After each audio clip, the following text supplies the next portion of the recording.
Hey, how's it going, everybody? Charlie Wilson here, aka Sinister Charlie. Welcome back. We are Fat Electrician heavy today. We've got another one I haven't seen. This is Fat Electrician reviews Gurkhas. It sounds kind of like a pickle, but it's not. I believe this is the Filipino, special forces. I think. I could be wrong. I've met quite a few Filipino people throughout my time in the Navy. There are a lot of Filipinos in the Navy. We would call it the Filipino Mafia. It's kind of weird. I was dating a Filipino girl, and when her family found out I was in the Navy, holy bejeebus, they loved the hell out of me. Very nice girl too, by the way. Just didn't work out. I know you're all sad about that. Anyway, yeah, we got Gurkhas. Gherkins. Yeah, let's go. Today we're talking about Gurkhas. But first, this episode is brought to you by an anonymous CB that wanted to give a shout out to my liver. Oh, really? Thanks. If you don't know, Gurkhas fight for... Who's the CB? Who's that anonymous CB? It wasn't me, by the way. I was not watching this channel back then. The British military, aka America Original Recipe, aka America Classic. And while they fight for the British military, Oh, okay. I thought they were Filipinos. They're from Nepal. Come Okay, from never small mind. villages at high I'm an altitudes idiot. in the Alpine Mountains. With an average weight of I'm an 150 pounds and the average height of 5'3", Gurkhas tend to be smaller in stature. But like Mark Twain said, it's not about the size of the dog in the fight, it's about the size of the fight in the dog. Gurkhas can be identified by two unique characteristics. One being this hat canted to the side, known as a tarai. And two, the kukri, a large curved blade approximately 18 inches long that they carry with them at all times. Legend has it that when the kukri becomes unsheathed, it must draw blood. So if a Gurkha draws it for something besides stacking bodies, they will actually cut their own fingers to draw blood to honor that tradition. All right, that's Ladies cool. and gentlemen, I cannot stress enough that the Gurkhas are absolutely deadly with the kukri. They are the only men on the planet. Well, I have to give an apology to the Napoleons. Sorry, I thought you were Filipino. My bad.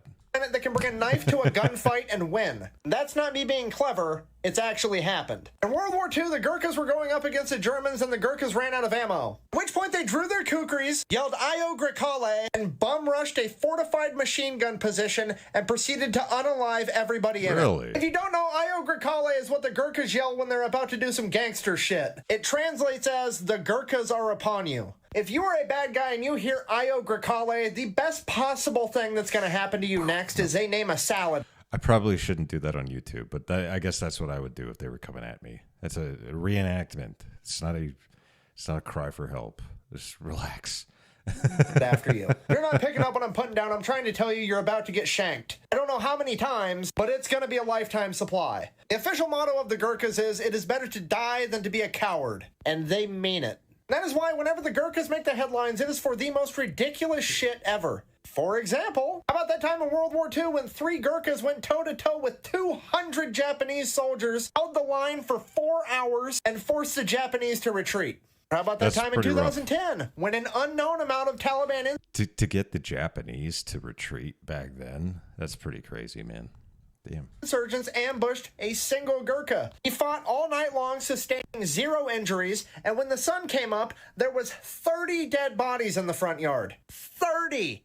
That is the largest earthworm amusement park known to man. Or, my personal favorite, a retired Gurkha was returning home on a train. That train was then boarded by a gang of 40 men with guns and knives. The men then began robbing the train of their jewelry, cell phones, and money. But when those men decided that they were going to take advantage of a young woman on the train, that Gurkha had seen enough. At which point he pulled out the old slippery boomerang, started opening up bad guys like they were Amazon packages.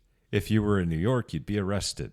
Putting 3 of them in a permanent underground timeout and injuring 8 more before the rest fled. Yeah, I guess you could say I'm pretty happy these guys weren't fighting for the British in 1776. Because if they were, I might be doing stuff in tents and drinking metric leaf water for fun. In conclusion, if you ever hear the words Io Grekale, you should lay down and pretend to be dead. Otherwise, you're going to find out the hard way these guys can't believe you're not butter. Thank you for watching. If you enjoy my content and maybe like to buy me a beer about it, there's a link for that right here. That is also the link for all my t-shirts and stickers. So until next time, thank you for your service. Quack bang out. Quack bang. Yeah, that was good. I am informed. Because I watched that video, I know now that Gurkhas are not Filipino.